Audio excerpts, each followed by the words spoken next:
waa hagaag daawadayaasha ku xiran janalkeenna waxaan idiin soo gudbinaynaa mar kale qadar keyow oo ka mid a fanaaniinta soomaaliyeed oo aad u taqaanaan noloshiisa taariikhdiisa iyo waxyaabihii uu soo maray inta uu yaraa asaga ayaa ka warami doono wax walba oo noloshiisa ku saabsaneed magaciisa oo saxda ah taariikhdiisa halka uu ku dhashay meeshuu kusoo baray waxbarashadiisa iyo waxyaabaha uu jecel yahay asaga ayaa inooga warami doono laakiin waxaan rabaa inaan wax yar aan xuso qof walbo adduunka magaca leh waxaad arkaysaa noloshii uu hore usoo maray inay ahayd nolol aad u adag ayaad ogaanaysaa qof walba wax noqday madaxa noqdo wuxuu doono adduunka ka noqdo waxaa ogaanaysaa in uu soo maray dhibaato aad u weyn qof walbo dadaalana wuu gaarayaa dadaalka isma qariyo waxa ku dadaasho waxay noqonayaan wax aad gaarto durbadiiba marka aan idinkaga dhexbaxo qadar keyow oo ka sheekeynaya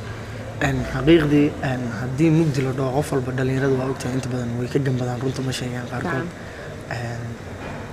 way u googooyaan laakiin waxaa fiican qofka bini'aadanka si uu comfortable u noqdo inuu ka hadlo yacni wixii markaasiti ku soo dhacay ama ha noqdo dhan family ah ama ha noqdo dhan shakhsiyan asaga ah yacni markaasiti inuu ka hadlo anigoo ku bilaabayo yacni dhankayga markaan for reality aan u hadlo oo dhan family ay tahay kuleytaba aniga hadda dadka intay wada yaqaaniin magacayga keliya iyo muuqayga yaqaaniin balse ma yaqaanin like nolosheeda iyo lifekeyga saxda ah inta badanna kagama aanan hadlin yacni meelaha yacni kagama aanan hadlin tan marka waxay ku tusaysaa yacni qof walba inuu lifekiisa saxda ah ka hadlo comfortablena u dareemo si uu u noqdo yacni qof marar badan hadalladiisa la qaadan karo run ahaantii aniga aysan soo garin hooyo lama aanan soo barbaarin laakiin waxaan la soo barbaaray ayeeyo ayayna markuu qofka ay korisay waa ogtahay waa qof badraan oo la ilaaliyo inta badan muxuu ayeeti la doorayo balse nolosha markay ay ku tahay aa arkaysa haddana yacni garab aadan haysanin hooyo aadan lahaynin yacni sida aad dareemayso waa arki kartaa ani laakiin boqolkiiba boqol waxaan haystay ayeeyo ama hooyo hadda aan adduunka ugu jeclahay ayadana noloshoo dhan waxay tahay macaanteeda iyo quruxdeeda i bartay balse sometimes markii ood yacni aad aragtid nin dhalinyaro ah oo saaxiibkaaga oo kale camal ee yacni hooyadiisa dhabta ah haysta waxaad arkaysaa yacni waxyaabo adiga ku taabanaya oo markaasiti maxay ku dhici kartaa adigoo yar hooyadaada maadaama aanan arkin ayeeyana aan la soo kortay kadibna waxaad kusii ilaawda haddana intay ayeeyo kuu qabatay inay booska hooyo waxba aysan yacni kaa dhinayn oo aad fuul tahay dareemaysid aniga run ahaantii waxaan ahaa nin aad u da'yar oo haddana maskaxdiisa la tashtay inta badan aabahayga hadda qadar ibraahim magacayga naanaysta ee dadka ugu wacaan qadar ibraahim maahan aabahayga saxda ibraahim aabahayga saxda aniga wuu geeriyooday maxamed qadar cabdulaahi yaa la yidhaahdaa soo markaa kadib waxaan isku dayay inaan yacni aniga dhan si aan ugu baxo lifeka aan ku jiray in yacni aabala-aan aan ahay aabihii oo iga geeriyooday hooyana aanan haysanin yacni awowi iyo ayeeya aan la noolahay oo yacni muxuu ayeetii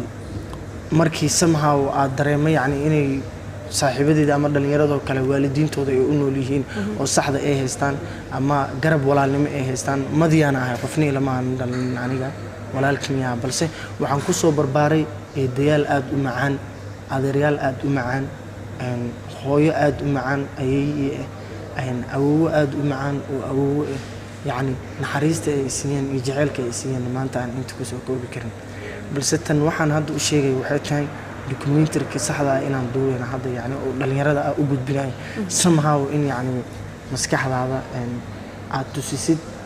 inaad runta ka hadli kartid yacni waxyaabihii noloshan kusoo marana aad dadka u gudbin kartid u sheegi kartid xaqiiqatan waxaan ku nooleen nolol iska normali ah lowna ahayn hayna ahayn waxaan degnayn guri iska reer iska danyaraa ahayn guri iska danyaraa degnayn balse wixii ka dambeeyey muddo badan kadib adeeryaal iyo awowyaal kadib ay baxeen dhoofeen waxaa dhacday in familkii dhaqaalahoodii noloshoodii quruxdoodii intaba ay sii korto kadibna anigoo dhalinyaro ah haddana ayeeyo iyo awowo aan haysto marnaba hooyo yacni aan lay dareensiinin oo dhulka layga dhowraya adeeryaal aad u macaan sidaan hore idinku sheegay iyo eedayaal aad u macaan iyo aabbo oo awowo oo hadda qadar ibraahim magacii aabbihii aan booska ka bixiyo aab maadaama ay adeeryaal iyo awoowayaal aabba dhahayeen aniga afkayga sidaas uu la qabsaday hooyana sidoo kale hadda hooyada aan haysta adduunka hooyo ka macaan inay jirto uma malayn doono hooyo Faa Cabdi Jimcaale halkaan ka salaamaya ayeedayna ii ah in ayadina ay tustay jacayl hooyanimo aad u macaan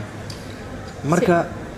si aan yani maskaxdeedii ay ugu baxday inaan maanta hooyo la'aanna ahayn aabba la'aanna aanan ahayn aabbahay wuxuu ahay curudka guriga yani markuu muddo kadib geeriyooday yani dhalinyaran ahaa aad u da'yar iskuul dhiganaya dugsin dhiganaya maskaxdeeda si loo maaweeliyo yani waxaas looga bixiyo darteed wax badan oo maanta aan inta ku soo koobi karin oo aan is dhihi kara haddii aan dib u noqdo dhalinyarada qaar xitaa waxbaan dheerahay nolosha aan haysto ayay igu soo barbaariyeen aadna u qurux badan Aabi Ibraahim Cumar oo awowheyga ah hadda waxaan ka salaamayaa halkan hooyo Faa Cabdi Jimcaale labadooduba waxaan leeyahay waxaa tihiin dadka adduunka ugu macaan haddii loo fiiriyo dhankayga aniga nin walbo ayadiis ama awowihiis ama hooyadiis ama aabihiis uu jecel yahay balse aniga yani waxaan ka hadlay maanta aan u duubayo maskaxdeeda yani wixii uu ku taagnaay aan ka hadlay maanta shalay sidaan ahay iyo maanta sidaan ahay labay kala tahay maadaama nolol qurux badan aan ku soo koray somehow-na markii aan yani arko dhalinyaro hooyo aabbe haysto ama ciidahoo kale markii la dabaaldegay ee la socdaan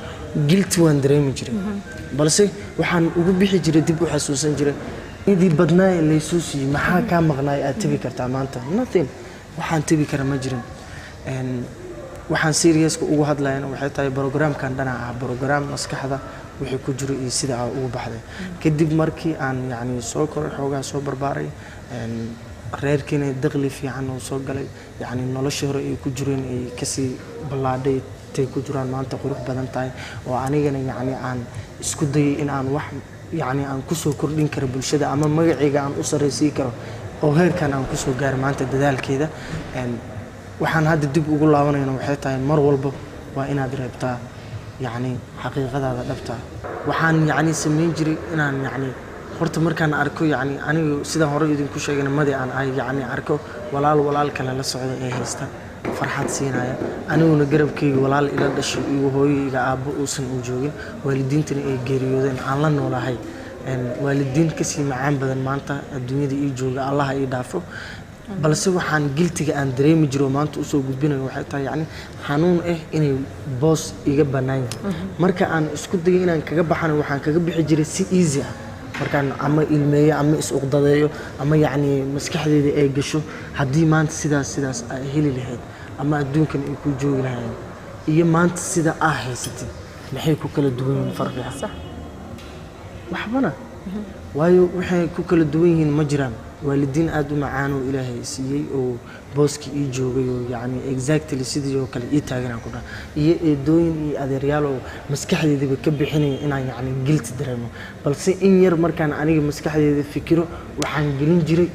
haddii yani nin duurka iska socda aad ahaan lahayd ama waalid uusan haysanin markaas laga yaabay inaad tiraahdid allo maxay iga maqan yihiin aad ciishootid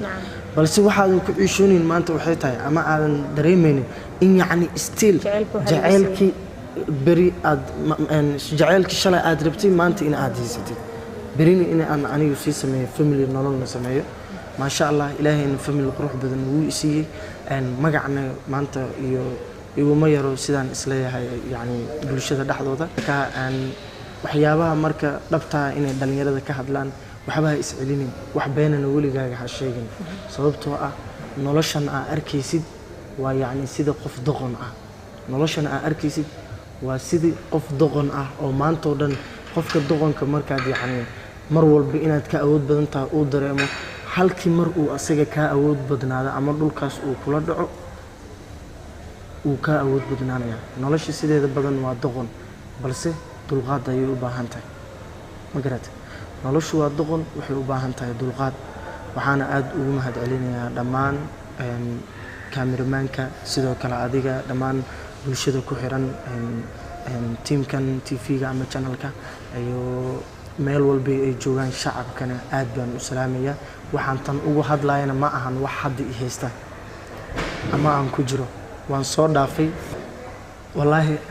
dadka inta badan waxay i weydiiyaan ooyinta majiliin baa mase yacni waa dhab balse anigu waxaan u sheegaya waxay tahay fiideoga inta ugu dambeysa ee ilmada iga socota ama ilmada iga imaanaysa si reality iyo fiiri xitaa qof jilaya xitaa ilaa intaas ma keeni karo. waxa iga keenayna waxay tahay heesta walaal maanta aan u jiray ama u sameynayay yacni in aan anigu dareemayay walaalka sida uu u macaan yahay maanta haddaan haysan lahaa. waxaan la dardaarmayay oo haddana targetka uu ii saarnaa qofka walaal haysta ee walaalkiis xumeynaya maanta qofka walaalkiis u joogo adduunyada ugu nool oo haddana xumeynaya laga yaabee ama ay dhici karto walaale in muddo ah wax yar dhexdooda ka dhacay isku nacay ama kala tagay aniguna inaan isku dagay yacni inaan tuso maanta inaan isku keeno walaalnimaduna ay aad u macaan tahay. maanta ani haddaan walaal yacni oo ila dhasho isku hooyo isku aabba aan nahay aan haysan lahaa